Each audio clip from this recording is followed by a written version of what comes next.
Hello friends, welcome back to Maltal with another new recipe. आंवला candy.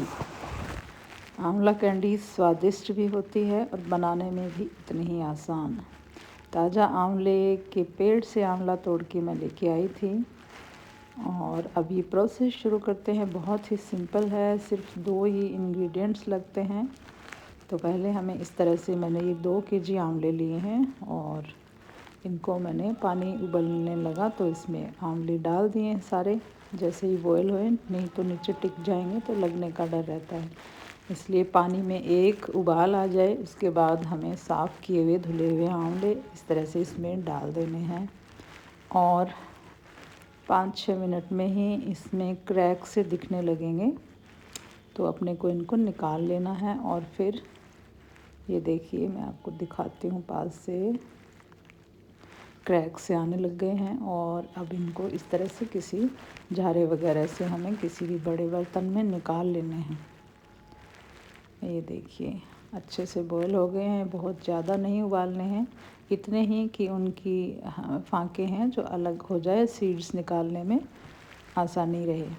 बस इतने भर क्रैक्स आते ही हमें निकाल लेने हैं तुरंत ही और 2-4 मिनट के लिए ठंडा करके हमें उनको इस तरह से सीड्स को अलग कर लेना है। ये देखिए आराम से हो रहा है ना, बस इस तरह से ही करना है और इसकी ये फांके अलग कर लेनी है ताकि बाद में हमें कोई दिक्कत नहीं होगी।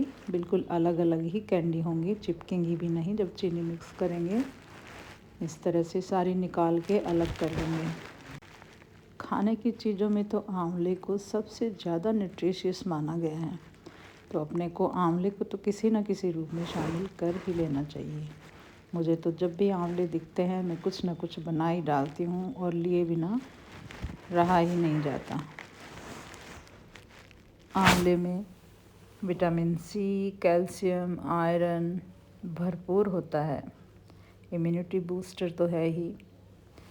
और इस तरह से कलियाँ अलग कर ली हैं।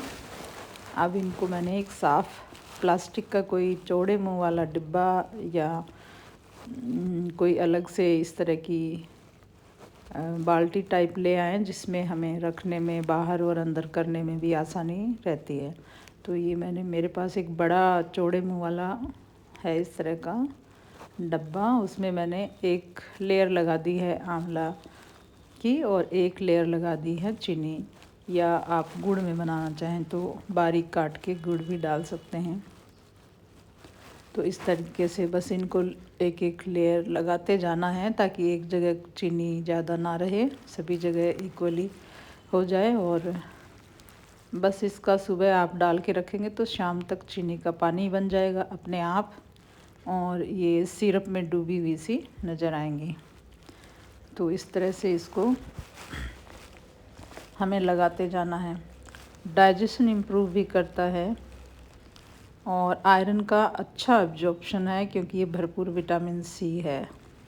तो ये स्किन और बालों के लिए भी उतना ही फ़ायदेमंद है जितना दूसरी चीज़ों के लिए। तो इस तरीके से हमने सारा ये डाल के रख देंगे और 12 घंटे बाद ये सिरप के रूप में बन जाएगा। तो इसमें चम्मच घुमा देनी है। ये ध्यान रखना है कि इसका बनाने का प्रोसेस ही थोड़ा सा लंबा है क्योंकि 4 दिन हमें इसको सिरप में रखना है। दिन में बाहर रखना है, ऊपर कपड़ा बांध के बाहर धूप में रख दें और शाम के टाइम इसको अंदर रख दें। सुबह शाम चम्मच से इसको हिला देना है, देखिए सिरप में। और ये मैंने 4 दिन इसको अंदर बाहर रखा था, दिन में बाहर, रात को अंदर। और अब ये बिल्कुल तैयार हो गए हैं। आप टेस्ट करके भी देख सकते हैं। मैंने 700 ग्राम चीनी इसमें काम में ली थी 2 केजी में। मार्केट में उपलब्ध जो हैं उनमें ज़्यादा चीनी होती है, लगभग 1-1.25 केजी चीनी वो 2 किलो आंवला में लेते हैं, तो वो बहुत ज़्यादा मीठी होती हैं। इसलिए एक ये भी फ़ायदा है कि जब हम घर में बनाते हैं तो अपने तरीके से उसमें मीठा कम ज़्यादा कर सकते हैं। तो मैंने 700 ग्राम में बनाती हूँ, बहुत ही टेस्टी बनती है। ना ही आपको ऐसे लगेगा कि मीठा मीठा लग रहा है खाने के बाद, और कड़वापन भी नहीं लगेगा, बिल्कुल भी खट्टा भी नहीं लगेगा, बहुत ही टेस्टी बनेगी। ये इस तरह से स्पून से अलग अलग कर देंगे बिल्कुल, ताकि ये चिपके नहीं, क्योंकि अभी ये शुगर सिरप से ही निकाली है हमने। तो इनको बिल्कुल अलग अलग करके मैं 1 दिन के लिए धूप में रखती हूँ, शुरू वाले दिन, क्योंकि बहुत ज़्यादा गीला होता है। आप पूरे 4 दिन बाहर रख के भी सुखा सकते हैं, बस पतला कपड़ा ऊपर डाल दें ताकि किसी भी तरह की कोई मक्खी वक्खी भी नहीं बैठेगी और डस्ट भी नहीं आएगी। तो बिल्कुल मलमल का पतला कपड़ा ऊपर डाल के इस तरह से सुखा लें। आप बाहर 4 दिन रखेंगे तो ये ब्राउनिश सी हो जाएगी। मैं 1 दिन बाहर रखती हूँ, फिर थोड़ा अंदर रखती हूँ, तो कम ब्राउन काली काली नहीं होगी, मतलब हल्की ब्राउन तो रहेगी, पर ऐसे बहुत डार्क नहीं रहेगी, खूबसूरत सी लगेगी। तो इस तरह से भी कर सकते हैं। ये देखिए, हर 1 दिन बाद हमें इस तरह से हाथ से करके ला के रखना है इसको रोज़ाना। और ये देखिए, अभी 4 दिन सुखाए हुए भी हो गए, 4 दिन सिरप मेरा 8 दिन का प्रोसेस हो गया। और 8वें दिन आपको बिल्कुल ऐसे हिलाओगे तो आवाज़ आएगी कि ये बिल्कुल अच्छे से बन गई हैं अब। तो इस तरह से सूख गई हैं बिल्कुल। कंटेनर में भर के रखें और इसको कभी भी एंजॉय कर सकते हैं।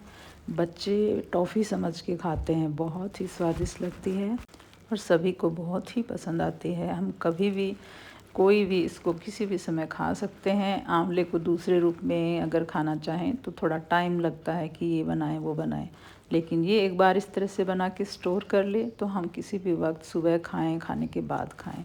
आप लाइक एंड शेयर ज़रूर करिएगा अगर वीडियो अच्छी लगे तो। Thank you.